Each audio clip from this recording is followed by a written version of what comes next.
Train travel in the past was a unique and exciting experience, filled with the sights, sounds, and adventure of the open rails. It was a time when journeys were as much about the trip itself as the destination. Today we take a look at 10 train travel features that history left behind. Steam engines powered America's trains throughout the early years of rail travel, providing the iconic image of billowing smoke and powerful chugging sounds. These massive engines were driven by steam generated from burning coal, turning water into the force that propelled the train forward. The Union Pacific Big Boy, introduced in the 1940s, was one of the largest and most powerful steam locomotives ever built, capable of hauling heavy loads across long distances. Steam engines were the backbone of freight and passenger rail service until they were gradually replaced by diesel engines in the mid-20th century.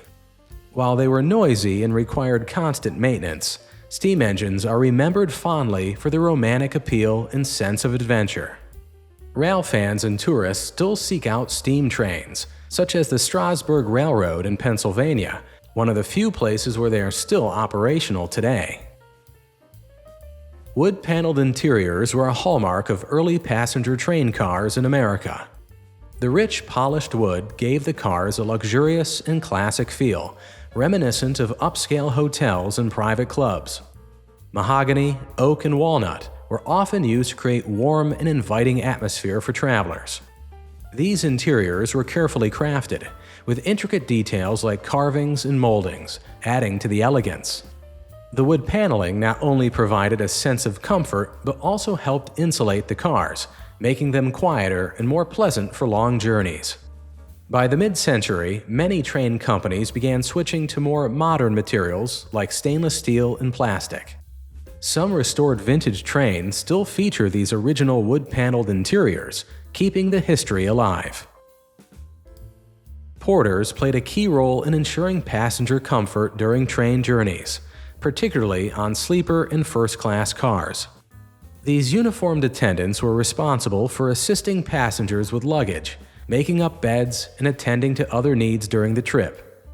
The job of a porter was demanding, as they worked long hours and needed to maintain a high level of service. The Pullman Company was one of the largest employers of porters, many of whom were African American, making the job a vital source of employment during segregation. Porters became symbols of the hospitality offered on luxury trains, often remembered for their dedication and professionalism. They were also highly knowledgeable about the routes and could provide travel advice to passengers. The Brotherhood of Sleeping Car Porters, founded in 1925, was the first African American labor union to be recognized by a major U.S. corporation.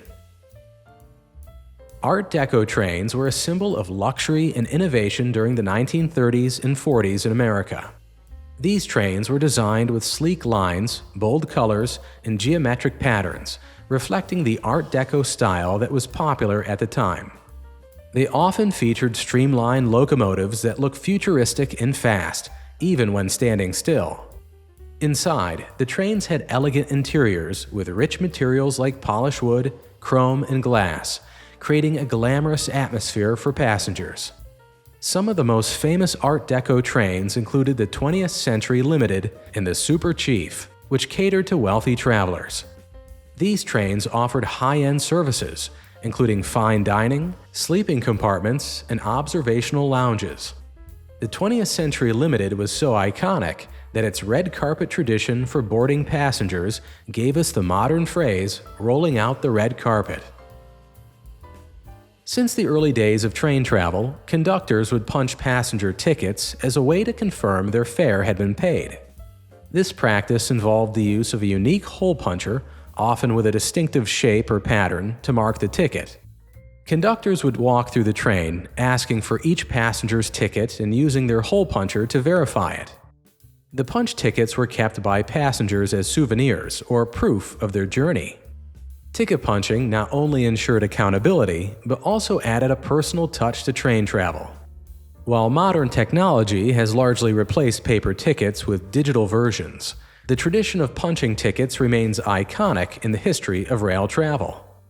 Some conductors collected their punch designs, which became an unofficial art form among railroad workers. During much of the 20th century, trains played a vital role in delivering mail across America. The U.S. Postal Service used special mail cars on passenger trains to sort and transport mail while the train was in motion. Inside these cars, postal workers sorted letters and packages by hand, ensuring fast delivery to destinations along the train's route.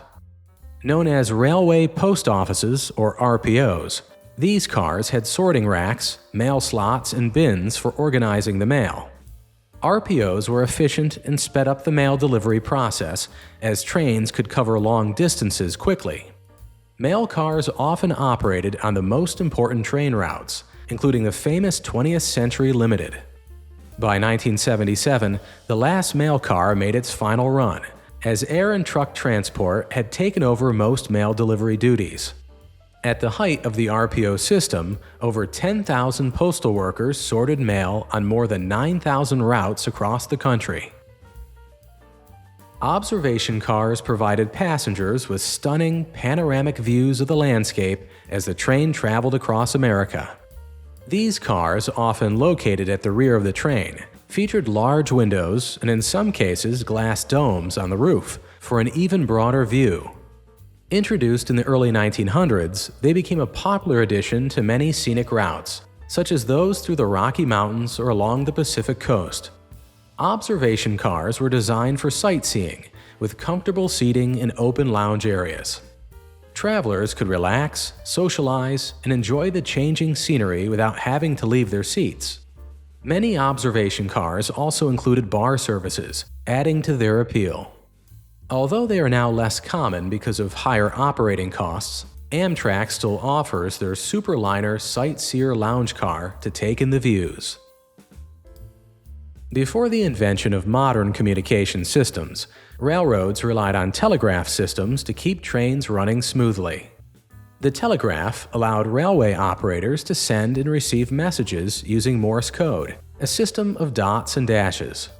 This was essential for coordinating train schedules, managing track usage, and preventing accidents. Telegraph lines ran along railroad tracks, connecting stations across the country. Operators could quickly relay information about train departures, arrivals, or delays. It also allowed for better communication between different railroad companies. The first transcontinental telegraph line in the U.S. was completed in 1861. But it was still widely used on railways well into the early 1900s. During much of the 20th century, smoking was not only permitted on trains, but was a common part of the travel experience. Many trains had designated smoking cars, where passengers could gather to smoke cigarettes, cigars, or pipes during their journey. These cars were often located toward the rear of the train and provided a social space for smokers to enjoy their habits without disturbing non-smoking passengers. Smoking cars were sometimes more casual in design compared to other cars, with ashtrays and ventilation systems to help manage the smoke. As public attitudes towards smoking shifted in the later half of the century, smoking cars began to disappear from trains. By the 1990s, most American trains had banned smoking altogether. Early on, railroad signal towers were essential for managing train traffic. These tall wooden or brick structures housed operators who controlled signals and track switches to ensure trains moved safely along the rails. Before computerized systems, operators relied on hand-crank levers and manual communication to direct train routes. Signal towers were placed at key points along the railway, such as junctions and busy stations, to prevent collisions and delays. The operators worked long hours, constantly monitoring the movement of trains through their section of the rail line. Eventually, these towers started to be replaced by automated systems. Some of the old signal towers are now preserved as historic landmarks, offering a glimpse into the past of American railroads. So, what other train travel features did we not cover here? Drop a comment down below to tell us what you remember about train travel in the past.